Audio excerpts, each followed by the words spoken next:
मेरी आप लोगों से दो रिक्वेस्ट है। पहली तो ये कि इस वीडियो को 2x स्पीड पर देखिएगा, और दूसरी ये, चाहे आपको जैसा भी कमेंट करना हो, पॉजिटिव नेगेटिव, वो कमेंट आप इस वीडियो को एंड तक देखने के बाद कीजिएगा।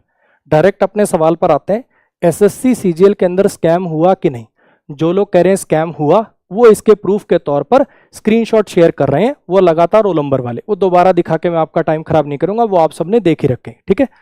उस स्क्रीनशॉट के बेस पर यह सवाल पूछा जा रहा है कि जहां प्री क्वालिफाइंग स्टूडेंट्स के रोल नंबर के अंदर 100 150 रोल नंबर का गैप देखने को मिल रहा है, वहां कुछ कुछ सेंटर के रोल नंबर पर ऑलमोस्ट लगातार है वो रोल नंबर, एक एक दो रोल नंबर का गैप भी नहीं है उनके अंदर। तो ऐसा कैसे हो रहा है कि सारे के सारे इतने इंटेलिजेंट स्टूडेंट एक ही सेंटर पे पहुंच गए लगातार, है ना। अब इसके काउंटर में जो लोग कह रहे हैं कि स्कैम नहीं हुआ, उन्होंने ये जवाब दिया कि ये सारे के सारे roll number physically handicapped students के हैं, उनकी कट ऑफ नीचे जाती है और ऐसे बच्चों का एसएससी सेंटर एक ही जगह देता है, इस वजह से ऐसा हो गया।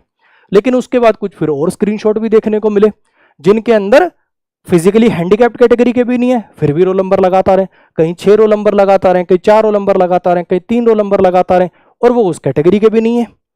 तो कहीं ना कहीं इन सारी चीजों से कुछ गड़बड़ी, तो ऐसा लग रहा है कि कुछ ना कुछ गड़बड़ तो है। अब ये वो वाली गड़बड़ है कि भैया पैसे दे रखे, उन्होंने पूरा सेंटर खरीद लिया, वहां पे पेपर कुछ गड़बड़ हुई है, ऐसी वाली गड़बड़ है कि वो नीट वाली गड़बड़ है। अब नीट वाली में क्या हुआ था, AIR रैंक 1 आ गई 600 लोगों की या 60 लोगों की, सॉरी। अब पूछा गया कि ऐसा कैसे हो रहा है, इतने लोगों के इतने नंबर कैसे आ गए? तो उन्होंने कहा जी हमने नॉर्मलाइजेशन कर दी। अच्छा, नॉर्मलाइजेशन में 50 60 नंबर कैसे बढ़ा दिए? तो उन्होंने कहा जी कुछ सेंटर के ऊपर प्रॉपर टाइम नहीं मिला था, 10 मिनट इन बच्चों को कम मिले, इस वजह से हमने इतने नंबर बढ़ा दिए। जो कि उन्होंने एकदम से बहुत ज्यादा नंबर बढ़ा दिए जितने बनते नहीं थे। कहीं ऐसा तो नहीं कि वो जो 5 6 जगह ऐसा कुछ दिख रहा है वो किसी ऐसे सेंटर के रोल नंबर हो जहां पर ऐसी कुछ गड़बड़ी हुई हो?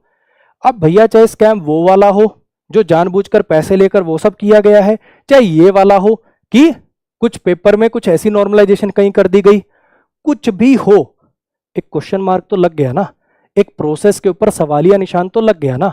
तो मुझे ऐसा लगता है एज अ स्टूडेंट आपका ये राइट बनता है, आपने एक पेपर को अपने जीवन का 1 साल 1.5 साल 2 साल दिए हैं, है ना, उसकी तैयारी करा, अपने जीवन का अमूल्य टाइम दिया आपने, तो आपका इतना राइट तो बनता है कि अगर किसी प्रोसेस के ऊपर क्वेश्चन मार्क लगा तो आपको एक क्लैरिफिकेशन मिलनी चाहिए। अब वो क्लैरिफिकेशन देगा कौन? क्या कोई स्टूडेंट दे सकता है क्लैरिफिकेशन? ना जी। कोई टीचर दे सकता है क्लैरिफिकेशन? ना जी। हम लोगों तो देखो आपका मुद्दा उठा सकते हैं, हम आपको सपोर्ट कर सकते हैं, आपने जो करी हमारे पास भेजी, दुनिया जान के स्क्रीनशॉट भेजे, टीचर उस पर वीडियो बना सकता है। लेकिन वो जो एंड क्लैरिफिकेशन है वो तो एसएससी दे सकता है ना, कि भैया ये हुआ कैसे है, इसके पीछे का असली रीजन क्या है ना। अब वो कैसे पता चलेगा? एक तो एसएससी भैया अपने रॉ मार्क्स दिखा दे हर एक स्टूडेंट के, ताकि पता चल सके कहीं ऐसा तो नहीं कि सेम ही शिफ्ट के अंदर एक बच्चे के नॉर्मलाइजेशन में आपने 40 नंबर बढ़ा रखे हैं और एक बच्चे के 10 नंबर बढ़ा रखे हैं। कुछ ऐसी गड़बड़ तो नहीं है कि कुछ पर्टिकुलर सेंटर के लिए नॉर्मलाइजेशन अलग किया गया है? कुछ भी हो, एक तो ये वाली अपनी डिमांड मिल जाए। तो वो क्लैरिफिकेशन अपने को मिलेगी कैसे? वो क्लैरिफिकेशन मिलेगी भैया एसएससी के ऊपर प्रेशर बना के। आगे से चल के तो वो कभी आएंगे नहीं क्लैरिफिकेशन देने। प्रेशर कैसे बनेगा? ट्विटर कैंपेन में पार्टिसिपेट करके बन जाएगा, और पीजी पोर्टल पे ग्रीवेंस डाल के बन जाएगा, और इन्होंने अपनी हेल्पलाइन के लिए बहुत सारी मेल आईडी जारी कर रखी है, एनआर रीजन की अलग, इसकी अलग, हेल्पलाइन नंबर जारी करके उन पर ज्यादा मेल करो, कॉल करो, हाँ के ना। लेकिन दिक्कत पता है क्या? समझना, थोड़ा ठंडे दिमाग से प्यार से मेरी बात समझना। सबको पता है कि क्लैरिफिकेशन एसएससी ही दे सकता है ना, और इस चीज के ऊपर जो जांच होगी, जो डेटा जारी करेगा, वो सब एसएससी करेगा, ठीक। लेकिन ये वाला काम कितने लोग करेंगे? अगर 100 लोग इस चीज से प्रभावित हो रहे हैं, 100 लोगों को इस चीज से फर्क पड़ता है, तो 100 में से एक बंदा ये काम कर रहा है, बाकी 99 क्या कर रहे हैं? समझना, थोड़ा प्यार से ठंडे दिमाग से मेरी बात सुनना। जब भी ऐसी कोई चीज होती है ना यार, कोई पेपर में मेल प्रैक्टिस हो गई, कोई इरेगुलरिटी हो गई, कोई डिले हो गया, प्रोसेस कुछ भी हो गया, सबसे पहले आप लोग टारगेट करते हो टीचर को।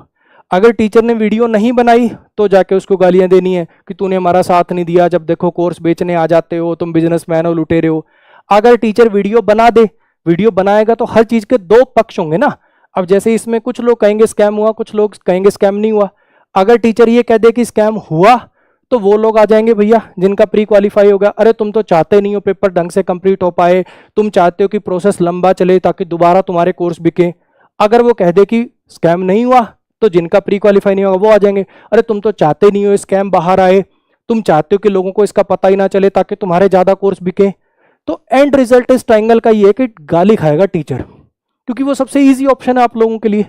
अब खुद सोचो, मैं तुम्हारे ऊपर छोड़ता हूं, तुम ग्रेजुएट लेवल एग्जाम की तैयारी कर रहे हो, तुम मुझे बताओ कि टीचर के यूट्यूब के नीचे गालियां लिख देने से, उसका कुछ ना कुछ नेगेटिव कमेंट कर देने से आपको कोई सोल्यूशन मिलेगा?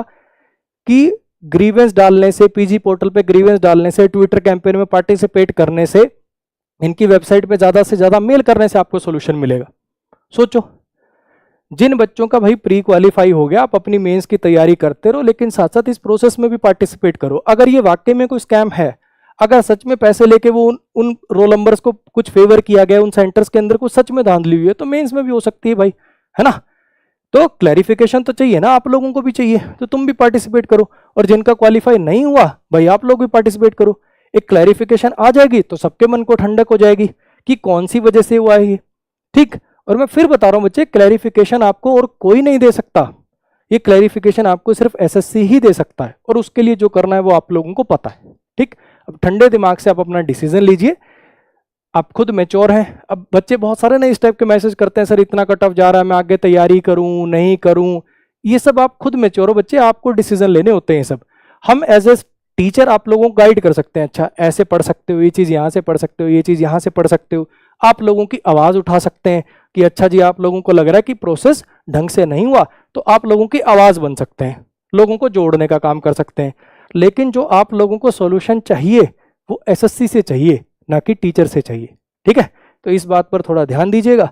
जो जो चीज़ें आपको बताई हैं, पीजी पोर्टल पे ग्रीवेंस डालना, ट्विटर कैंपेन में पार्ट लेना, ये सब चीज़ें करिए। उम्मीद करते हैं कि इतना हल्ला होने के बाद एसएससी ज़रूर कोई ना कोई क्लैरिफिकेशन देगा, ठीक है। Good night.